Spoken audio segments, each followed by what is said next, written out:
Hey guys, it's Di, and I thought I would do a quick trip recap for you guys and kind of sum up some of our favorite parts. Of course, we've been able to share a lot of footage from the trip, and especially on one of the days more so than the others, I just had a ton of stuff on my camera.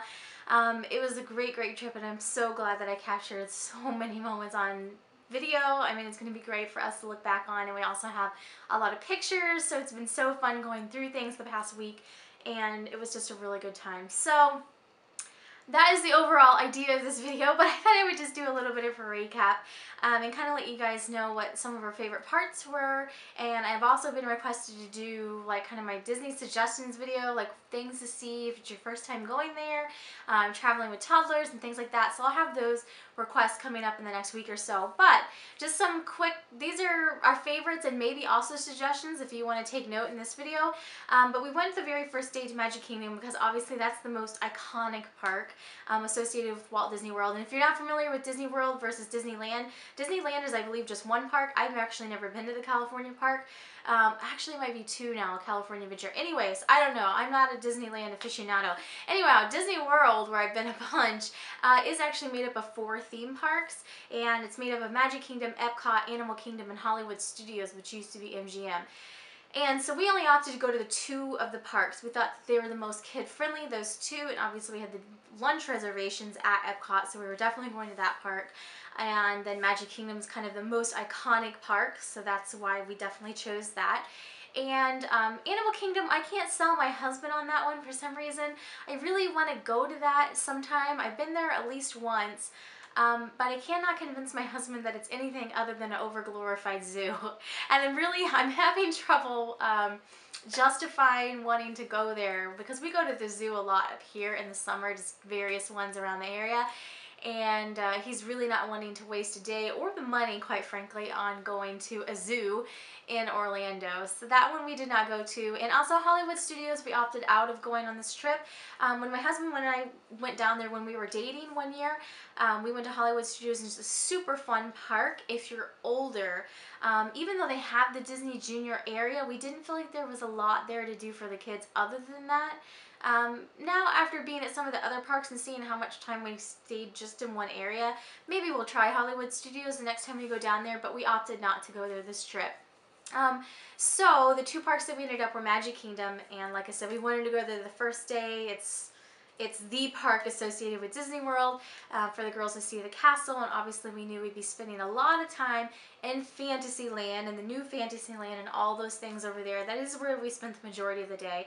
We went into the park that day about 10:30. We were still tired from flying the day before and all that, but we tried to get up and get going as early as possible, maybe about an hour and a half after the open. And really, honestly, by about 5 o'clock that day, everyone was kind of just like, okay, it's time to go. So we did not stay for fireworks or anything that day. We missed all the parades, which was fine. The girls got to see a little street parade. I was kind of wanting to see the new festival parade, Festival of Fantasy parade, I believe it is. But I'd watched already a clip of it on YouTube. It's only about a 15-minute parade, and so we were off playing in the water park, I think, at that point when that was going through Main Street.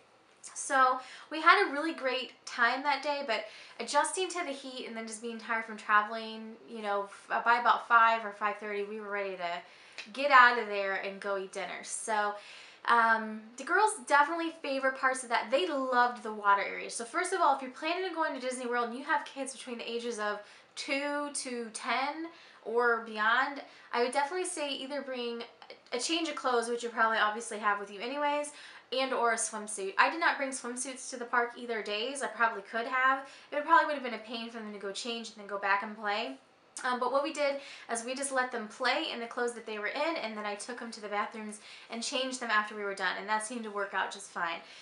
And so the play area that was over by the Dumbo ride in Magic Kingdom was really cute. It was very cute. I always, as an adult without kids, had always just kind of skipped over that whole area. In fact, I don't know that I've ever ridden the Dumbo ride before, and that was on Isabella's like list of things to do. She wanted to ride Dumbo. So that was very, very cool. We loved the whole area. We were probably over there for a couple hours. So we got a fast pass for the Dumbo ride. We rode the Dumbo ride, which was super cute. If you guys saw in the videos, the kids can move the elephant up and down, and they loved it. Both of them loved that. So right on for preschoolers, like a 2-year-old and a 3-year-old, and probably up to about 6 or 7. It was a really cute ride. And with the Fast Pass Plus, we probably waited in line less than 10 minutes. It really wasn't too bad of a wait. And they did have like a play area inside where if you were in the normal wait line, you could go play in it, but because we had the Fast Pass, we actually just bypassed the whole area. But it was really cute and set up nicely. And then, so we played in the water after that. The kids loved it. So if you hadn't been planning on bringing a change of clothes with you, bring a change of clothes just in case. The kids loved it. It was very nice after not being used to the heat to go cool off for a little bit. We also had Fast Pass ride tickets to get on the aerial ride, with the new aerial ride. First time myself had seen it. Anyone in my family I think had seen it. And it was very, very cute. It was a slow-moving clamshell ride, as they call it, and spot on for preschoolers. The kids both loved it. Neither of them were too scared by anything on it. It was a very, very cute ride, so definitely would recommend getting that one and going on that one, either walking on or getting a Fast Pass for it. And then, of course, the other thing that pretty much every kid has to do when they go to Disney World is It's a Small World. So we rode It's a Small World. We actually got to ride it twice because we waited in the Fast Pass Plus line. Bella got all the way up to literally about being on the boat, and she had to go potty. So my husband volunteered to go take her to the potty. The rest of us rode the ride, and then we went back and waited in the regular line so then Bella could ride it. So the rest of us rode it twice, actually. And so that was really cute. But the kids really love that ride, and it's always a good one for the little ones. And the only thing that Bella wanted to do that she wasn't able to do was ride Peter Pan. That ride, for some reason, always has the longest wait time.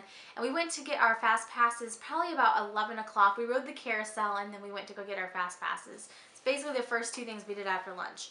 And Bella loved the carousel too, by the way. The line for that is super short. So if your kids like that sort of thing, you know, definitely hop on there for sure. The Fast Pass was pretty much sold out like at 11 o'clock because the earliest Fast Pass they could get for Peter Pan was like a 10:45 at night. So with a 3-year-old and a 2-year-old, we're not going to make it that long. I knew we weren't going to make it that long. So I didn't even waste one of our Fast Passes on it. So that's really the only thing that Isabella wanted to say, and I want to ride Peter Pan, and we weren't able to go on it. The Fast Passes helped us get on to everything within a, you know, timely manner, but really honestly with those 3 rides we had a time slot of an hour for each of those, and moving between the areas it basically took an hour to ride it and then get to the next area. So that took up the majority of our afternoon, honestly. We did take one break in the afternoon for like getting a little icy, but then that was the majority of our day at Magic Kingdom, which going as an adult, my route would have been totally different. Going with kids, I'd go to the right, or for you guys, I go to the right, and I go straight back to Fantasyland. This is straight where I go when I have kids. As an adult, I focus a different route. I actually go to the left for you guys, left for me, and I would actually go to like Pirates of the Caribbean, Splash Mountain, Big Thunder Mountain. I would go that direction as an adult and work my way around Haunted Mansion. I would do a totally different set of rides. Obviously everything I just mentioned out of either the height range or just what the kids that we have, they're not old enough for them. So, but it was very, very fun. So Magic Kingdom is someplace that I've been a lot in my lifetime. And so it was really nice to see the new area, and it's always fun with kids to go and see the excitement on their faces. That's really what it's all about. Especially if you've been there a number of times before. It's not about like going to ride the rides that you want to. It's about like literally just watching the kids as they see everything for the first time. It's just, it's amazing. So that was the extent of what we did at Magic Kingdom.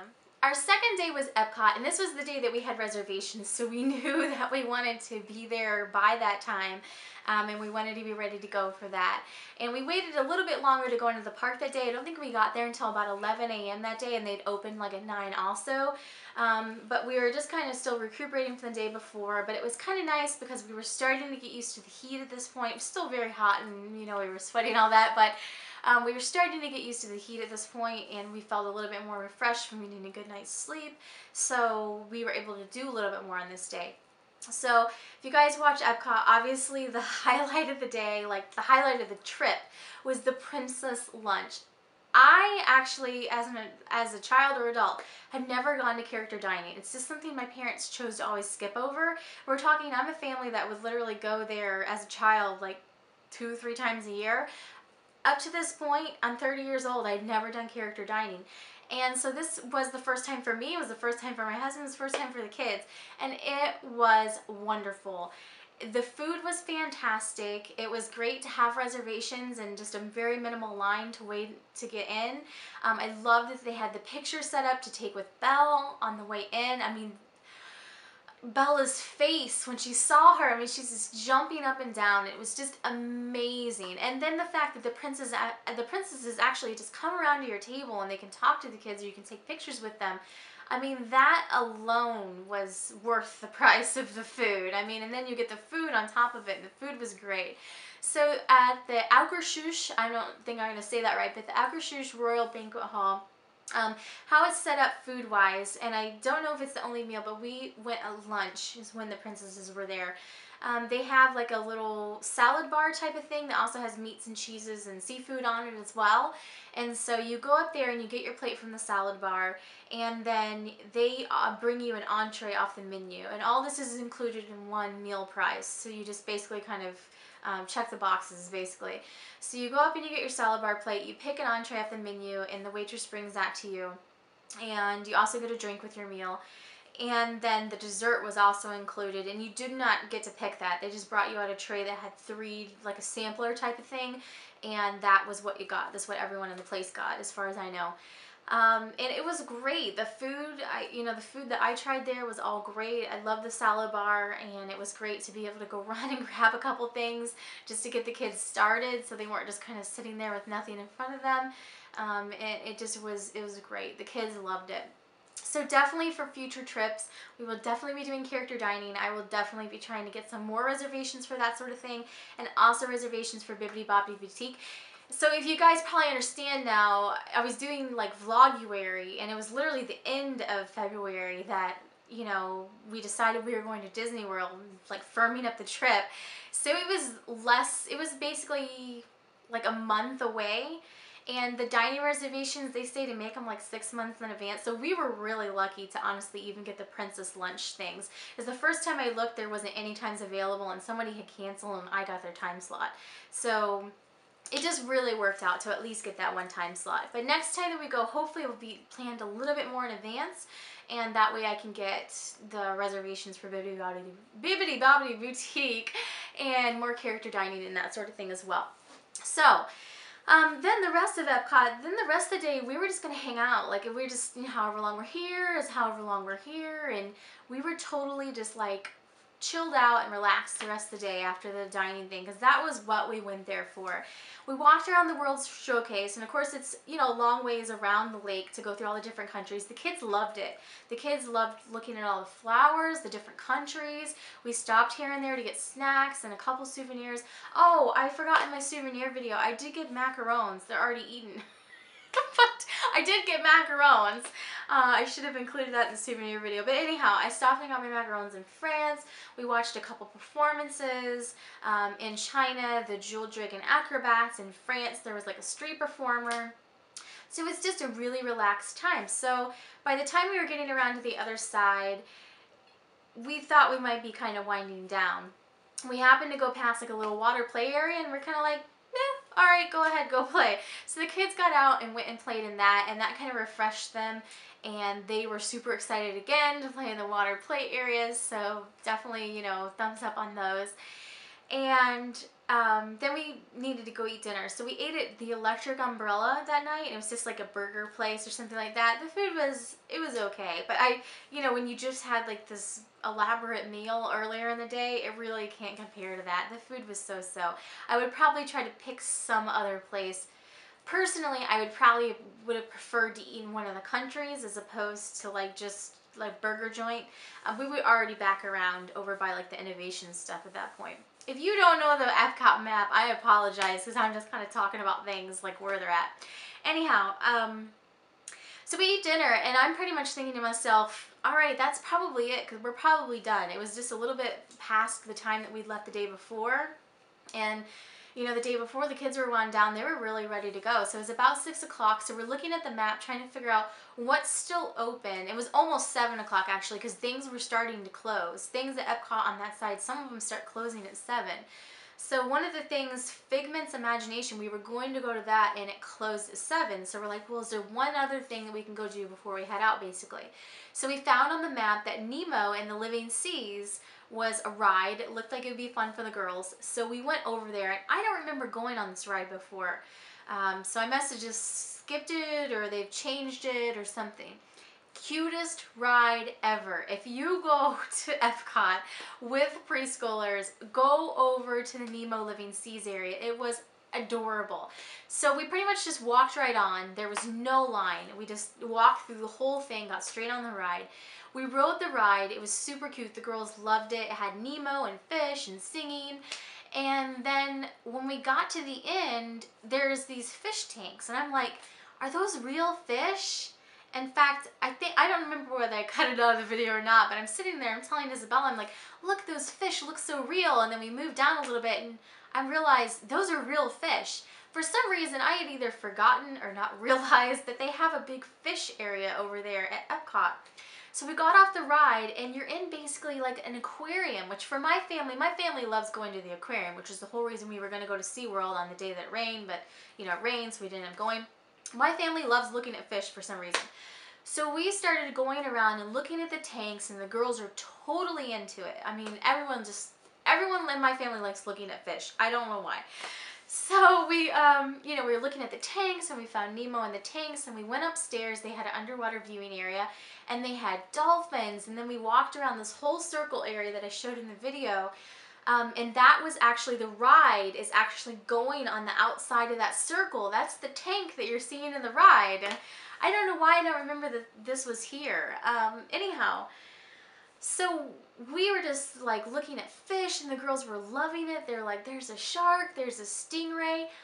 My husband walked up to me and he said, it's 8:38. Do you want to stay for fireworks? I about fell over because we literally lost an hour and a half. Like it was nothing. We were in there for probably an hour looking at fish, and just, it was so fun. The girls loved it. And it wasn't that crowded. They had like a little play area downstairs. It was great. So he came up to me and he's like, it's 8:38. Do you want to go outside and watch fireworks? Because we're here, we might as well. And they're getting ready to shut, you know, the Living Seas area down. So when we realized that, we're like, shoot, we're here. Let's go out and watch fireworks. So we put the girls back in the stroller and walked around to the lake. It's not that far from the Living Seas to the lake. And we stood there and watched the fireworks show. It was fantastic. So we actually ended up staying in Epcot. From the time we got there was around 11 o'clock, I think, and our lunch reservations were at 1:20. We got there about 11 o'clock, and we were there till the 9 o'clock fireworks show that night. And I didn't think that we probably would make any fireworks shows with the girls, and we did. So that was amazing. So the Epcot day actually turned out to be the girls' favorite day. So in case you couldn't tell by the 40-minute video that I uploaded, the girls loved that day. They said that that was their favorite, which I actually was surprised. I thought Magic Kingdom was going to be their favorite, but I think the princess lunch, meeting the princesses, I mean, that pushed it over the edge for sure. They did spend a lot of time in the stroller as opposed to Magic Kingdom. They walked, which I think wore them out more. And so we rolled them around in the stroller maybe about 50-50 of the time on the Epcot day, and it really seemed to work out great because they were just thrilled to look at everything and the countries and the flowers and everything. It was just a very relaxing day. If you can say relaxing about walking 14,000 steps, but it was just a very like laid back, relaxing day. So we had a lot of fun at our Epcot day. And then the third day we went to Merritt Island Beach, which is an island over by Cape Canaveral, which you can see the Kennedy Space Center, the VAB building, and the towers where they shot the shuttles off from and all that sort of thing. And this was like the thing that my dad was like super looking forward to, because when he's living down there part-time in Florida, going to the beach is kind of like his thing. That's like what he loves to do. So he you know, we went to the beaches that he likes to go to. We went over there and the girls had a fantastic time. Again, this was the first time that either of them had seen the ocean or seen the beach. So it was really fun to like see their reactions and just see what they thought about it. And true to their form, Bella was fine at the beginning just to sit up and play with sand underneath the umbrella. And Natalie's like trying to run into the ocean the second that we're there. So I was like, yes, that's totally them. I'm not surprised at all. But we had a great day that day, and we got to hang out with the grandparents. Both the grandparents that live down in Florida went with us to the beach. So it was just a great like hangout day. I got a little bit of sun. Somebody commented about my sunburn on my shoulder. My shoulders actually didn't end up being too bad. My husband put sunscreen on my back, but he missed a bit of a line, like right where my swimsuit goes across. Anyhow, I have a bit of a sunburn still on my back, so that should heal eventually. But anyhow, it was just a great day. So we just really enjoyed being out. It was windy. It was very windy that day. But at least other than that, the weather was great. It was sunny. It wasn't too hot. And it was just a nice, relaxing day. Then the last day that we were supposed to be there. Now, the last day we were there, we had planned on doing a third theme park day, basically. So we were going to go to another theme park. And we were going to leave it open to either do SeaWorld, which was my husband's choice, or to go back to one of the Disney parks that if the girls missed something they wanted to see, or just, you know, another Disney day. We didn't end up doing either one of those options because that actually ended up being the worst weather day.